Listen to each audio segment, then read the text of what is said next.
कथा कहाँ पर कह रहे थे? हम भूल गए। कहाँ कह रहे थे? हैं?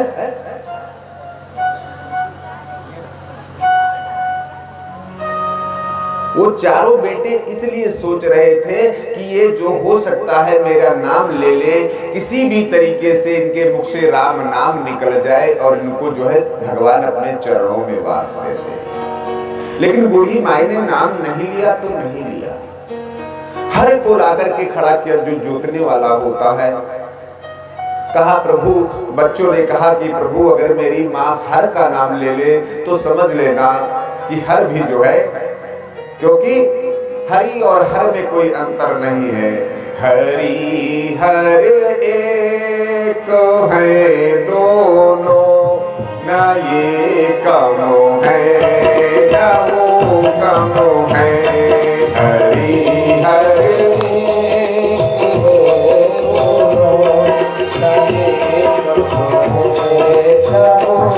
कम है। हरि हर एक है दोनों, न ये कम है न वो कम है।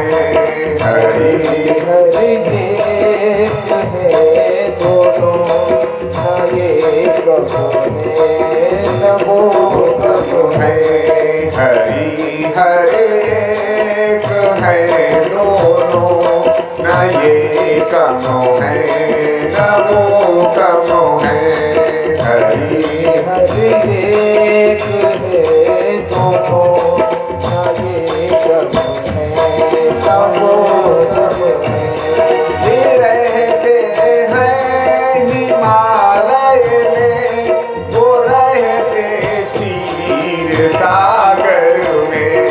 ये रहते हैं हिमालय में, वो रहते अरे ये रहते हैं हिमालय में, वो रहते क्षीर सागर में।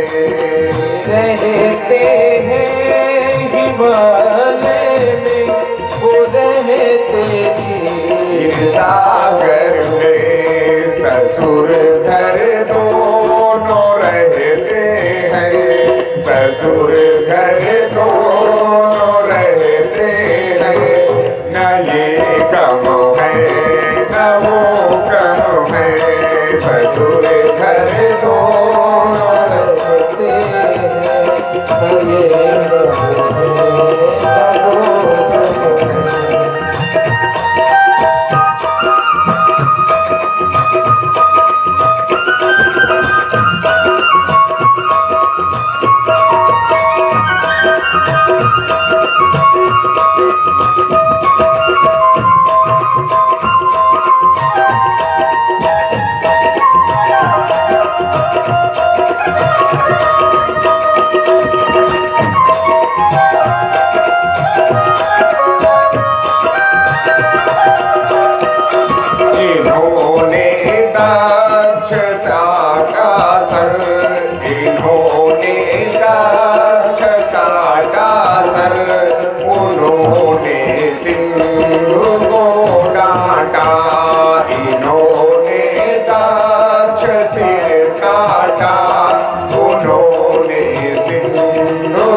प्रेम रस प्याला, ये पीते भंग का प्याला, वो पीते प्रेम रस प्याला। पीते भांग का प्याला, वो पीते प्रेम रस प्याला, नशे में दोनों रहते हैं, नशे में दोनों रहते हैं, न ये कम है न वो कम है, नशे में दोनों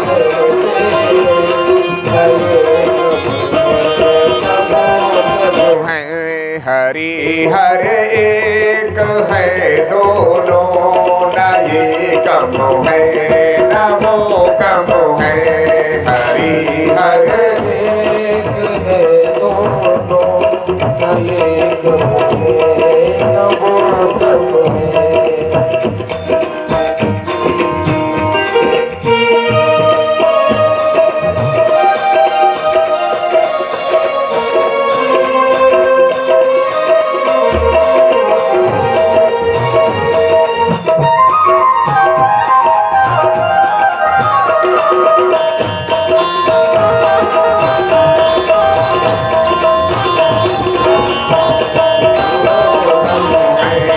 उमा संग ये भी रहते हैं, रमा संग वो भी रहते हैं, उमा संग ये भी रहते हैं, रमा संग वो भी रहते हैं, उमा संग ये भी रहते हैं, रमा संग वो भी रहते हैं, उमा संग ये भी रहते हैं, रमा संग वो भी रहते हैं, प्रिया का मान रखने में, प्रिया का मान रखने में, न ये कम है न वो कम है, प्रिया का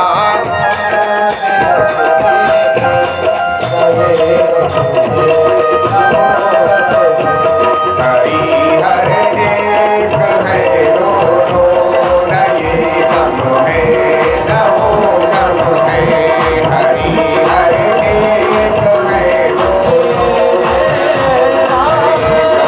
है न वो कम है।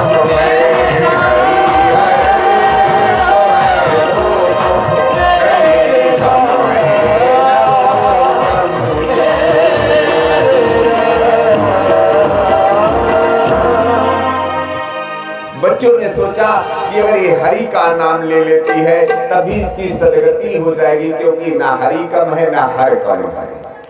तो हर को ला करके रखा और कहा माई ये क्या है? अरे कहा ये जोतने वाला है। नाम नहीं लिया तो नहीं लिया।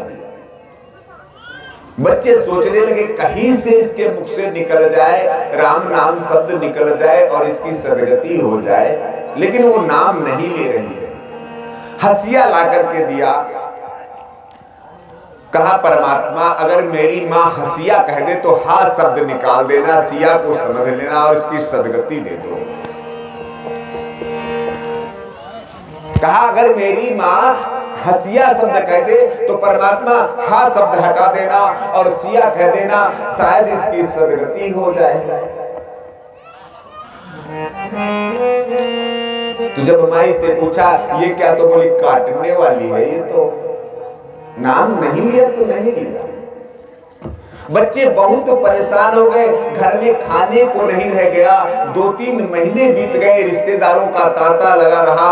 अब तो फोन का समय है, तब फोन वगैरह कुछ चलता नहीं था। लोग कहते थे अब चलो देख करके आए। एक व्यक्ति 10-10 बार लौट करके गया, कब मरे कब हम इनकी अंत्येष्टि करेंगे। बच्चे बहुत परेशान हो गए, ना तो वो खेत पे काम कर सकते थे, ना वो घर पे चैन से रह सकते थे। घर पे आते थे तो मेहमानों की पूरी टोली वहां पर बैठी होती थी, उनके चाय पानी के। वही कहते पूजा से कठिन दंडवत। पूजा कराना तो कठिन नहीं है, लेकिन दंडवत बहुत कठिन है। व्यक्ति जब बीमार पड़ता है तो बीमारी में पैसा कम खर्च होता है, लेकिन तीमरदारी में ज्यादा पैसा खर्च होता है। अब जिससे ना बताओ वही मुंह ऐंठ लेता है और कहता है कि देखो हमको अपना नहीं समझ रहे थे इसलिए नहीं बताया। यही होता है ना। लेकिन वो ये नहीं जानता कि पैसा कहां से आ रहा है, दवा में कैसे लग रहा है। हम जाएंगे तो 150 रुपए तो इलाज हमारे ऊपर खर्च हो जाएगा व्यक्ति का ना। तो वहां पर बहुत भीड़ लगती रही। जब बच्चे बहुत परेशान हुए तो चारों बच्चों ने सोचा कि आज हम अपनी माँ का काम तमाम ही कर देंगे। जब सारे रिश्तेदार सो गए, एक बच्चे ने हाथ पकड़ा, दूसरे बच्चे ने हाथ पकड़ा, दो बच्चों ने टांगे पकड़ी और ले जाकर के बहुत बड़ा कूप था और माई को उसमें जो है डाल दिया। माई को डाल के वो तो वापस चले आए। लेकिन वहां पर एक अजीब घटना घटी। वहां पर नारायण चतुर्भुजी रूप लेकर के प्रकट हो गए और माई को गोद में ले लिया। जब चतुर्भुजी रूप देखा, नारायण खड़े हैं, तो माई से रहा नहीं गया। काहे रे, हम तो तुम्हारा नाम भूलिए नहीं है, तू कैसे नहीं आ गया? भगवान से ऐसे बात कर रही है कि अरे तू कैसे यहाँ आ गया? कहा माई तूने नाम तो जरूर नहीं लिया, लेकिन तूने एक काम जरूर किया, मुझसे दुश्मनी करके तूने हर समय सोते जागते उठते बैठते हर समय मेरे को अपने हृदय में बसा करके रखा, कहीं धोखे से नाम न निकल जाए। माई जैसी तूने भक्ति की है ऐसी तो कोई कर ही नहीं सकता है, इसलिए मुझे विवश होकर के तुझे अपने हाथों में लेने आना पड़ा। तो या तो भक्ति ऐसी कर लो जैसी उस माई ने की थी, और या तो फिर भक्ति करो तो भक्ति के रंग में रंग जाओ जैसे मीरा रंग। माता कुंती कहने लगी कि हे माधव, अगर मैं तुझसे कह दूं कि मुझे सुख दे दे तो मैं तुझे भूल जाऊंगा, इसलिए मुझे सुख नहीं चाहिए, मुझे सिर्फ और सिर्फ दुख चाहिए। माधव ने कहा तथास्तु। परीक्षित जब बड़े हो गए, अगर मैं पूरी कथानक सुनाऊंगा तो बहुत समय लगेगा। परीक्षित जी जब बड़े हुए तो उनको राज देकर के पांडव हिमालय की तरफ चले जाते हैं। परीक्षित ने विश्व विजय का डंका बजाया और एक छत्र राज्य करने लगे। परीक्षित जब एक छत्र राज्य करने लगे, लेकिन वहां पर क्या होता है, कलयुग महाराज, देखिए जब द्वापर खत्म होता है तो कलयुग का आगमन होता है। और एक बात बता देते हैं, जहां पर सत्संग होता है वहां पर कलयुग कभी आता नहीं है। सत्संग में कभी कलयुग का प्रवेश नहीं होता है।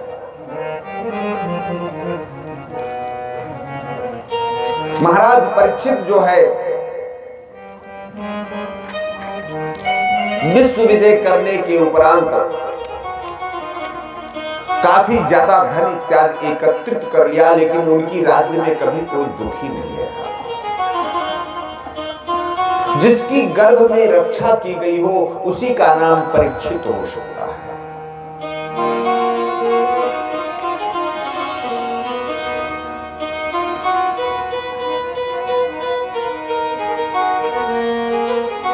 परीक्षित जी जो है, एक बार क्या होता है कि वो जंगल में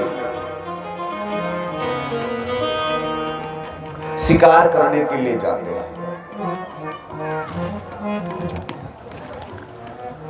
जंगल में जब शिकार खेलने के लिए जाते हैं, काफी ज्यादा शिकार करने के बाद में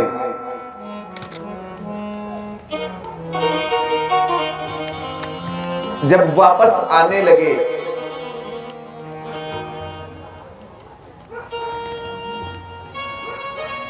तो रास्ते में जो है ना,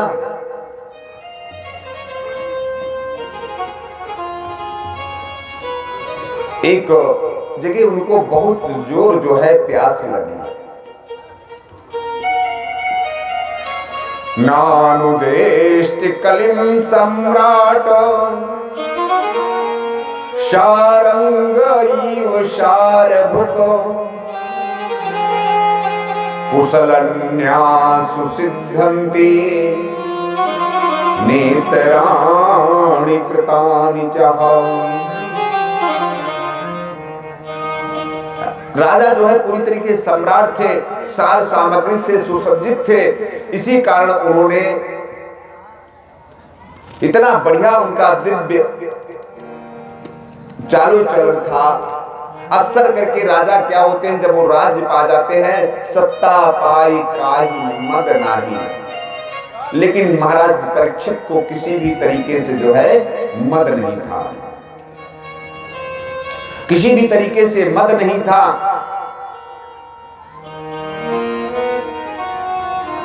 और उत्तर की कन्या ईरावती से महाराज परीक्षित का जो है विवाह हुआ, जिससे जन्मेजय नाम के पुत्र की उत्पत्ति हुई। एक बार विशाल सेना लेकर के राजा शिकार करने के लिए गए, सभी राजाओं को जीत करके वापस आ रहे थे और सभी राजा परीक्षित की जो है प्रशंसा कर रहे थे। एक दिन रास्ते में देखा कि एक बैल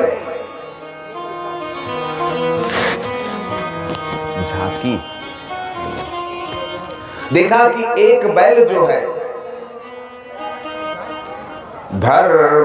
धर्म पदैकेन चरन् भिक्षयामुपलभ्यगाम् प्रक्षन्ति समाश्रु बदनां विवत्सामिव मातरम्। एक बार तो जब वो शिकार करके वापस आ रहे थे तो जंगल में देखा, क्या जंगल में एक बैल जो है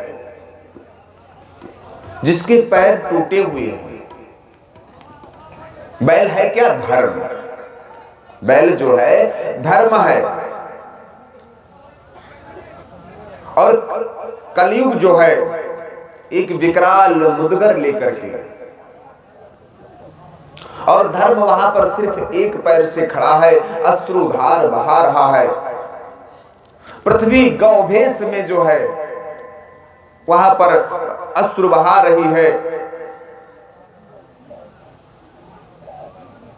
पृथ्वी रो रो करके कह रही है कि हे भगवान श्री कृष्ण, आपके चले जाने पर, कलयुग के आने पर अधर्मियों में अत्याचार बढ़ जाएगा। पृथ्वी जो है त्राहि त्राहि कर रही है। बैल भी रो रहा है। उन दोनों को बैल को और गाय को एक राजा जो विशाल काय, बहुत विकराल रूप लेकर के पीछे से डंडा लेकर के आ गया। विशाल पुरुष हाथ में डंडा लेकर के और उस गाय और बैल को पीट रहा था। पीटते पीटते आ रहा था, इतने में महाराज परीक्षित की दृष्टि पड़ गई। आज आइए लौट चले सनातन की ओर। बहुत अच्छा प्रसंग है। लोग कहते हैं कि मुख्यमंत्री जी के द्वारा इतनी गायें छुड़वा दी गई, हमारी फसल नष्ट हो गई। ये तो कहते हैं। अक्सर करके दूसरे व्यक्ति के मुख से आप ये सुनोगे। अरे भैया, मैं कहना चाहता हूं, क्या योगी बाबा ने अपने गोरखपुर से लाकर के गायें पूरे उत्तर प्रदेश में छुड़वाई है? इसका जिम्मेदार कौन है? हम और आप। जब तक गाय का दोहन किया गया, जब तक उसने दूध दिया, तब तक तो आपने उसको दिव्य भोजन दिए, उसकी सेवा की। यही करते ना। और जिस दिन वो गाय दूध देना बंद कर दी, उसको छोड़ देते हो ना। कहां चारा पाए? 1000 रुपए कुंटल का भूसा है, क्यों फ्री में खिलाएं? मैं नाम नहीं लूंगा। एक दिन एक विधायक जी हमको मिल गए। उन्होंने कहा कि गाय जब दूध देना बंद कर दे तो उसको डिस्ट्रॉय हमको नहीं पता क्या कहते, क्योंकि मुझे अंग्रेजी नहीं आती, उनके शब्द यही थे। डिस्ट्रॉय माने क्या होता है आप लोगों को पता है? डिस्ट्रॉय माने होता है कि उसको खत्म कर देना चाहिए। जब दूध देना बंद कर दे तो गाय को खत्म कर देना चाहिए। मुझे बहुत जोर से क्रोध आया। हमने कहा विधायक जी जहां बोल रहे हो वहीं पर बोलना। यहीं आपके कुछ ही दूर के विधायक थे, नाम हमको धर्म मंच से नहीं लेना चाहिए। हमने उनको एक फोटो दिखाई। हमने कहा ये माई है 93 साल की है, अब ये किसी काम की नहीं है, तो इसको हमको गला दबा के मार देना चाहिए।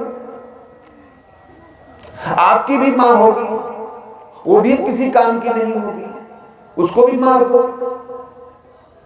अरे गाय ने दूध दिया हमको, गाय ने हमको दूध पिलाया, वो हमारी मां है, हम उसे कैसे मार सकते हैं? जैसे हम अपनी मां को नहीं मार सकते हैं, उसी तरीके से हम अपनी गौ मां को भी मरता हुआ नहीं देख सकते हैं। हमें शर्म आनी चाहिए अपने आप पर कि हम इतने स्वार्थी हो गए हैं, इतने स्वार्थी हो गए हैं कि जब तक गाय का दोहन किया, जब तक दूध दिया, तब तक तो हमने उसको अपने पास रखा, और जिस दिन दूध देना बंद कर दिया उस दिन जो है हमने उसको दर दर भटकने के लिए छोड़ दिया। अरे यही तो कलयुग का प्रभाव है, यही तो कलयुग का प्रभाव है। प्रभाव कहीं और से नहीं आता है। बाबा जी ने कुछ ज्यादा नहीं किया, उन्होंने गोवध बंद कराया है।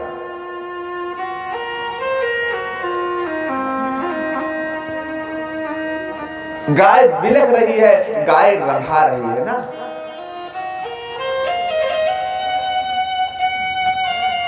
जब देखा कि एक सफेद बैल जो है धर्म है, गाय भक्ति है, और कलिकाल में इन दोनों की जो है एक अजीब सी विडंबना है, इनको कोई देखने वाला नहीं है। पृथ्वी रूपी गाय रो रही है, पृथ्वी पर इतना अत्याचार बढ़ गया है। आज अगर हम अपने धर्म की बात करते हैं ना, तो वो लोग हमको कहने लगते हैं कि देखिए ये जो है अपने धर्म की बात करते हैं। कुछ विशेष समुदाय के लोग हैं, आपके दम हो उनके धर्म की बात करके देखो, अलग हो जाएगा। और सबसे बड़ी बात है, हमारे धर्म पर दूसरा कोई उंगली नहीं उठाता है। हमारे धर्म पर दूसरे की हिम्मत ही नहीं उंगली उठा ले, जब तक हमारा ही हमको जो है नुकसान ना पहुंचाए। कुल्हाड़ी लोहे की होती है, लेकिन जब तक डंडा उसमें लकड़ी का नहीं लगता है तब तक पेड़ नहीं कटता है।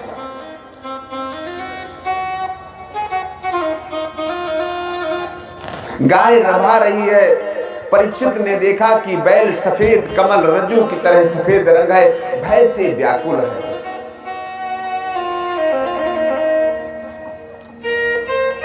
भूखी गाय को इस तरह से प्रताड़ित होता देख करके महाराज परीक्षित ने कलयुग के ऊपर धनुष तान दिया। ठहर जाओ, कौन है आप? ठहर जाओ, कौन हो? मेरी राज्य में और आप गो पर अत्याचार कर रहे हो, वृषभ पर अत्याचार कर रहे हो, तुमको शर्म नहीं आती है? अरे तुम तो अपने वेशभूषा में राजा दिखाई दे रहे हो, और फिर आप इतने जो है निर्दयी होकर के कैसे आपने जो है ये कर दिया?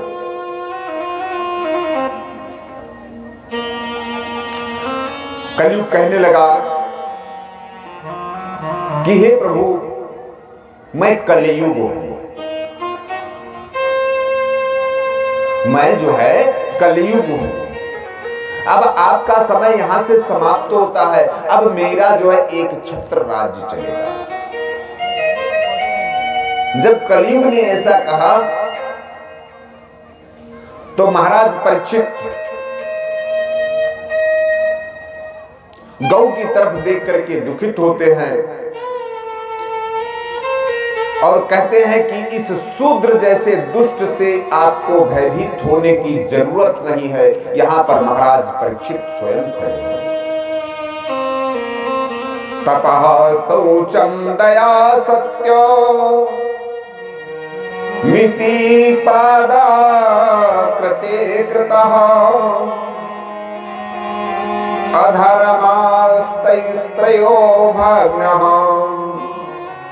स्वमय संगमदैश्रुततो। तप, शौच, दया और सत्य आपके 4 चरण कहे गए हैं। परीक्षित ने कहा उसमें से आप 3 चरण अधर्म के अंश अहंकार से तप, आसक्ति से शौच, मद से दया नष्ट हो चुके हैं। बैल के जो 3 पैर थे वो 3 पैर नष्ट हो चुके हैं। इस समय आपका केवल एक ही चरण बचा हुआ है। उसे भी यह पापी असत्य नष्ट करना चाहता है। पृथ्वी श्री कृष्ण भगवान के स्वधाम पधारने के बाद में अधर्म की खान काल के समान यहां पर जो है व्याकुल हो गई। और महाराज परीक्षित की जब शरण में वो आ गए तो बाबा गोस्वामी तुलसीदास जी ने रामचरितमानस में भी कहा है, शरणागत कहूं जे तजई निज अनहित अनुमान ते नर पावर पाप मही तिनहि बिलो कतिहान। जो शरणागत को तजते, महाराज परीक्षित जो है हाथ में धनुष बाण लेकर के और उनकी रक्षा करने की प्रतिज्ञा करते हैं।